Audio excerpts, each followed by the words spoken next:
दोस्तों, आज आपको इस वीडियो में हम माप तौल और भौतिक राशियों के मात्रक के बारे में चर्चा करने जा रहे हैं। ये खासकर आपकी जितनी छोटी परीक्षाएं हैं, जैसे पुलिस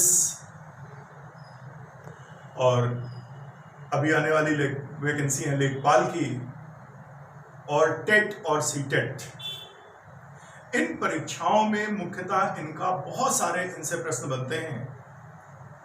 और वैसे तो हर आगे आने वाली परीक्षा के लिए बहुत इंपॉर्टेंट टॉपिक है, सामान्य जनमानस के लिए वेरी इंपॉर्टेंट है कि हर एक आदमी को, हर एक व्यक्ति को पता होना चाहिए। उनके बारे में हम चर्चा करने जा रहे हैं। चर्चा करने से पहले आपको ये बता दें कि जो वीडियो आप लोगों को प्रेषित किए जा रहे हैं, इसके माध्यम से आपको बहुत सारी चीजें बताने का प्रयास किया जा रहा है। इस चैनल को सब्सक्राइब करिए और अपने पढ़ने वाले छात्रों को शेयर करिए। सब्सक्राइब करें तो बेल आइकन अवश्य प्रेस करें, क्योंकि इससे आपको डाले गए वीडियोस की नोटिफिकेशन आपको समय समय पर मिलती रहेगी। दोस्तों, आज इस वीडियो में मापतौल और भौतिक राशियों के जो मानक हैं उन पर चर्चा करने जा रहे हैं।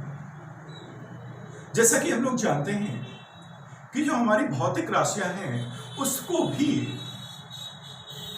मापने के लिए किसी मानक की जरूरत पड़ती है। और सबसे पहले तो हम जानते हैं कि हमारी मूल भौतिक राशियां मात्र 3 थी। कितनी थी? 3 थी। जैसे नंबर 1 द्रव्यमान, समय और लंबाई। यानी ये जो आपको लंबाई, द्रव्यमान और समय, ये आपकी मूल 3 राशियों में काउंट होती है। और हम देखते हैं इसके बाद 1961 में इन मूल राशियों के अतिरिक्त 3 अन्य राशियों को अंतरराष्ट्रीय माप तौल समिति ने प्रिस्क्राइब किया, उसको स्वीकृति दी। और इस तरीके से हमारी 3 मूल राशियों से बढ़कर के 1961 में इनकी संख्या कितनी हो गई? 6। उसमें आपका क्या जोड़ दिया गया? एक विद्युत धारा जोड़ दी गई, और ताप जोड़ दिया गया, और आपकी ज्योति तीव्रता। ये आपकी 6 मूल राशियां हो गई। परंतु अगले 10 वर्षों में हमारी अंतरराष्ट्रीय मापतौल मानक समिति ने उसने एक और भौतिक राशि में स्वीकृति प्रदान की, यानी पदार्थ की मात्रा। आप देखते हैं कि इन भौतिक राशियों को एक दूसरे में कन्वर्ट नहीं किया जा सकता है, इसीलिए इन सब के मात्रक अलग अलग हैं, जो हमें डेली यूज में काम भी आते हैं और हमें पता भी होना चाहिए। और इसके साथ साथ आपकी परीक्षा के लिए बेहद संवेदनशील एक टॉपिक है, क्योंकि इससे टेट वगैरह में तो 3 प्रश्न आ जाते हैं। पुलिस और लेखपाल में 2 प्रश्न कहीं नहीं गए, और जबकि सिविल सर्विसेज तक इन मात्रकों के बारे में पूछा जाता है। उनके बारे में हम चर्चा करने जा रहे हैं। उसमें सबसे पहले आपको बताया, नंबर 1 में देखिए, लंबाई। लंबाई का मात्रक क्या है? मीटर। यानी हम जो लंबाई है उसको जो मापने का तरीका है, जो मात्रक है, वो मीटर है। आप जब भी किसी लंबाई के बारे में बात करेंगे तो कहेंगे 1 मीटर, 2 मीटर, 500 मीटर, इस तरीके से बात करेंगे। और दूसरे हमारा द्रव्यमान है, यानी मास। द्रव्यमान का मात्रक हमारा क्या होगा? किलोग्राम। कितने केजी है? किलोग्राम हमारा मात्रक हो गया द्रव्यमान का। उसके बाद आते हैं समय। ये तीनों हमारे मूल राशियां हैं भौतिक, जो बहुत पहले से चली आ रही हैं। जब भी आपको प्रश्न मिलेगा कि तीन भौतिक मूल राशियां कौन सी हैं, या इनमें से कौन सी तीन भौतिक राशियों में से है, या इनमें से कौन तीन भौतिक राशियों में से नहीं है, देन आपको ये जानकारी होना चाहिए, तभी आप उत्तर बता सकते हैं। इसके बाद आप देखते हैं कार्य तथा ऊर्जा। ऊर्जा का मात्रक है क्या है? जूल। और इधर जो समय बताया था, समय का मात्रक है सेकंड। समय का मात्रक सेकंड है। इसके बाद आप देखते हैं विद्युत धारा। विद्युत धारा का मात्रक है एम्पियर। विद्युत धारा का क्या मात्रक है? एम्पियर। उसके बाद आपका उष्मा गतिक ताप। उष्मा गतिक ताप है केल्विन। इसका मात्रक क्या होगा? केल्विन। और जो ज्योति तीव्रता मैंने बताया था, ज्योति तीव्रता का जो हमारा मात्रक है क्वांटिला।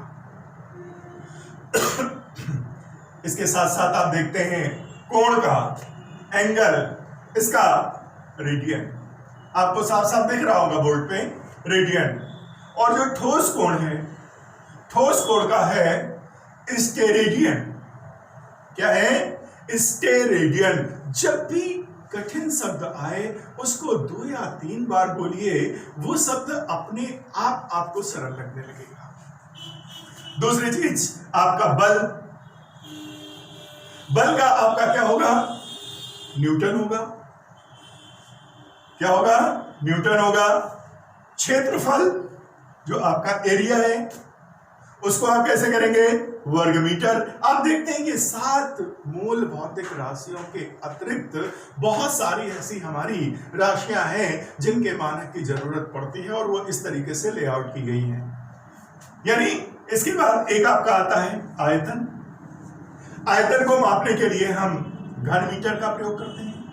घन मीटर के माध्यम से किसी भी चीज के आयतन के बारे में आपको स्पष्ट किया जाता है। और दूसरी चाल यानी गति, यानी क्या होगा? मीटर प्रति सेकंड। क्या होगा? मीटर प्रति सेकंड। और फिर उसके बाद है कोणीय वेग। कोणीय वेग का माध्यम है रेडियन प्रति सेकंड। क्या है? रेडियन प्रति सेकंड। इसके बाद आवृत्ति। आवृत्ति का क्या है? हर्ट्ज। आवृत्ति का मात्रक क्या है? हर्ट्ज। अब आ जाते हैं इन एसआई मात्रकों में। अब आगे संवेग के बारे में बात करते हैं। संवेग का मात्रक क्या है? एसआई मात्रक क्या है? किलोग्राम मीटर प्रति सेकंड। क्या है? किलोग्राम मीटर प्रति सेकंड। ये है संवेग। दूसरा कोणीय संवेग। जो आपका कोणीय संवेग है उसका मात्रक है किलोग्राम वर्ग मीटर प्रति सेकंड। किलोग्राम वर्ग मीटर प्रति सेकंड। इसके बाद आता है आपका दाब। जो दाब है इसका मात्रक है पास्कल। पास्कल के माध्यम से देखेंगे कि हमारा दाब क्या है, कितना है। और उसके बाद हम देखते हैं शक्ति। शक्ति का जो क्या है? वाट। इसके बाद और बहुत सारे हमारे मानक हैं, जैसे पृष्ठ तनाव। पृष्ठ तनाव का न्यूटन प्रति मीटर। क्या है? पृष्ठ तनाव का क्या है? न्यूटन प्रति मीटर। श्यानता। श्यानता का है न्यूटन सेकंड प्रति वर्ग मीटर। ये बहुत इंपॉर्टेंट है दोनों। पृष्ठ तनाव ये आपको ध्यान में रखना होगा, बार बार इनको सुनना होगा। और सुनने के साथ जब याद करें, मनन करें, उसके बाद कॉपी में उनको उतारने का प्रयास करें बिना देखे। दूसरा उष्मा चालकता। उष्मा चालकता का क्या होगा? वाट प्रति मीटर डिग्री सेल्सियस। उष्मा चालकता के क्या होगा? वाट प्रति मीटर प्रति डिग्री सेल्सियस। उसके बाद आपकी विशिष्ट ऊर्जा क्या है? विशिष्ट ऊर्जा यानी विशिष्ट उष्मा। जो विशिष्ट उष्मा है उसका आपका मात्रक क्या होगा? जूल प्रति किलोग्राम प्रति डिग्री सेंटीग्रेड। क्या विशिष्ट उष्मा का मात्रक हुआ? जूल प्रति किलोग्राम प्रति डिग्री सेंटीग्रेड। इसके बाद आते हैं क्या है में विद्युत आवेश के बारे में। जब विद्युत आवेश के बारे में बात करेंगे तो विद्युत आवेश का जो हमारा मात्रक है वो है कूलम। क्या है? कूलम। दूसरा विभवांतर। अगला आपका जो राशि है वो क्या है? विभवांतर। विभवांतर का मात्रक हमारा होगा वोल्ट। विभवांतर का मात्रक क्या होगा? वोल्ट होगा। उसके बाद आता है विद्युत प्रतिरोध। विद्युत प्रतिरोध का हमारा मात्रक है ओम। क्या है? ओम। इसके बाद विद्युत धारिता। विद्युत धारिता है फैराड। विद्युत धारिता फैराड और प्रेरक है हेनरी। प्रेरक का क्या है? हेनरी। इसके बाद आप देखिए चुंबकीय फ्लक्स। जो चुंबकीय फ्लक्स है उसका आपका क्या है? वेबर। चुंबकीय फ्लक्स का क्या है? वेबर। ज्योति फ्लक्स क्या है? ज्योति फ्लक्स ल्यूमेन। ज्योति फ्लक्स का मात्रक क्या है? ल्यूमेन है। प्रदीप्त घनत्व। ये प्रदीप्त घनत्व क्या है? लक्स। प्रकाश तरंग दैर्ध्य। प्रकाश तरंग दैर्ध्य आप देखें बहुत पढ़ते हैं, बहुत इंपॉर्टेंट है। तो इसका आपका मात्रक क्या होगा? Very important, angstrom. क्या है? एंगस्ट्रॉम। प्रकाश तरंग दैर्ध्य का मात्रक क्या है? एंगस्ट्रॉम। और एक और इंपॉर्टेंट है, क्या है? आवेश। आवेश का क्या है? Newton second. आवेश का क्या मात्रक होगा? Newton second. इसके बाद प्रकाशीय दूरी यानी खगोलीय दूरी। क्या है? प्रकाशीय खगोलीय दूरी क्या कहेंगे? प्रकाश वर्ष। और इससे बड़ी खगोलीय दूरी वो क्या होगी? पारसीक। इससे जो बड़ी खगोलीय दूरी है वो होगी पारसीक।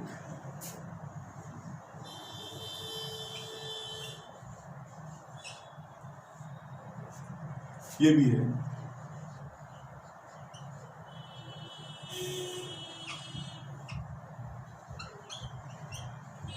ये खगोलीय दूरी क्या है?